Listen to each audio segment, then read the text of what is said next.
sa India, sabi niya, he was talking of human capital. Speaking in the London School of Economics, sabi niya, India no longer views its large population as a liability, but as an asset. And by the way, Nandan Nilekani has been appointed to the cabinet of India. India is entering a phase of demographic dividend that could be leveraged towards solving the problems that rich economies are currently facing, according to Mr. Nilekani. Pag sinabi niyang demographic dividend, ang India now is enjoying a high economic growth dahil marami silang tao, very young kanilang population, they're very young workers that can be mobilized for any economic opportunity for the country. Unlike in the case of Russia, Russia is having a negative population growth problem. Ano ang ginawa ni President Medvedev when he delivered his own SONA? May SONA rin sila ron. Anong sabi niya? They are offering incentives for a third child or more. They will give a baby bonus, better healthcare, and free land. Magbibigay ng libreng lupa para sa pamilya na magkakaroon ng mas maraming anak. Sino gusto lumipat sa Russia dito? South Korea is spending billions of dollars. Nag-allocate sila ng $67 billion over the next 5 years to boost their birth rate. South Korea, kasi tumatanda na rin kanilang populasyon. $67 billion, tayo billions of pesos to lower our growth rate, sila $67 billion to boost their growth rate.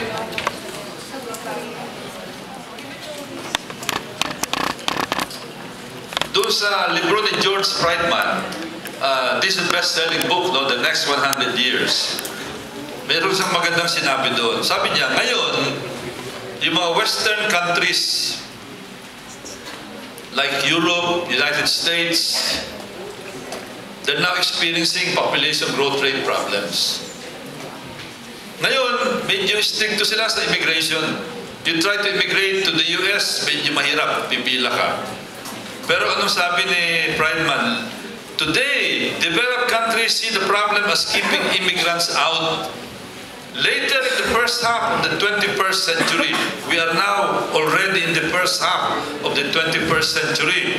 The problem will be persuading them to come. Countries will go so far as to pay people to move there. This will include the United States. In other words, dating araw, and that time will be soon. In fact, New Zealand is already doing that. Nagbibigay ng incentives. Canada is already doing that. Dating araw, yung ambassador of the United States will be knocking at your door.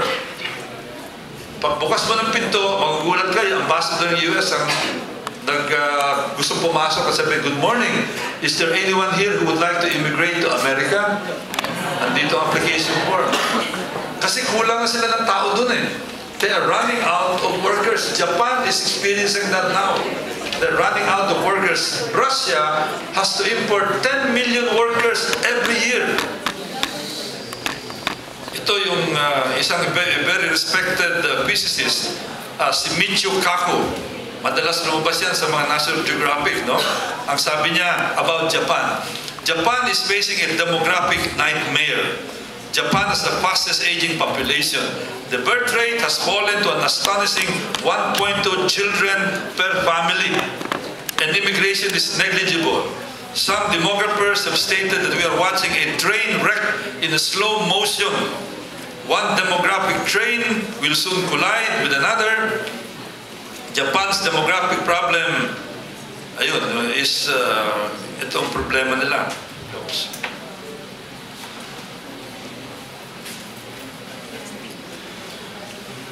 So, I'd like to end by my presentation kasi madalas sabihin ng mga pro-RH people na backward daw tayo. Para ma-develop tayo, kailangan bawasan natin yung population natin, bawasan natin yung growth rate para umunlad tayo. Of course, I disagree with that. I also disagree with their contention that we are a backward country. We are a modern country. Our best can compare with the best of other countries in terms of industry, in terms of education, in terms of educational institutions like the UST, in terms of other economic achievements. And one of the greatest economic achievements that we should be proud of is this one. Ito, ang laking bapor. Isa sa pinakamalaking bapor na nagawa sa buong daigdig itong mga nakaraang mga taon. Ito'y gawa ng isang shipyard sa Cebu. Hindi ito una.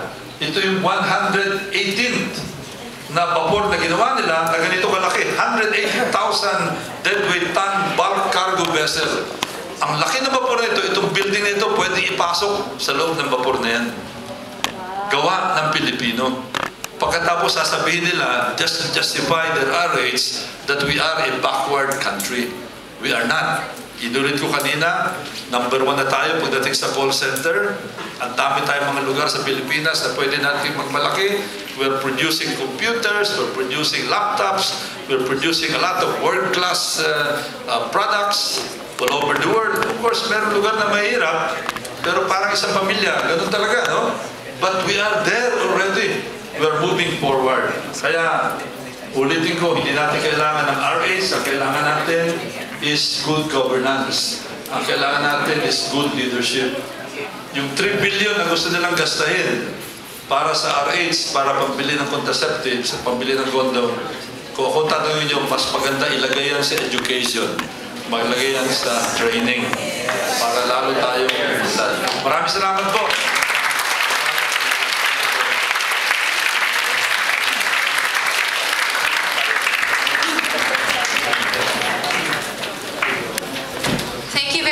Congressman Goles. So, AG, I'm sure that, we all have learned something really Yes, nagulat talaga ako dun sa numbers. Not just the numbers and how it was already present in RA 9710 and, it already implicates... I think it all boiled down to sa galing ni Sir Lagman na i-paraphrase lahat mga laman nung bill. Yes. Yes. And definitely, it's not the problem. Our problem in the Philippines is not about the population, but then we should also focus on the different things, the different issues, and the different aspects of society that it caters to. So, since Congressman Goles has another engagement to go to this morning, we will be entertaining a few questions. So, ma-entitle naman kayo, and if you have any questions in mind na hindi clear sa inyo, then maybe we can bring it up. And I'll just go to you. So, the floor is now open for any questions.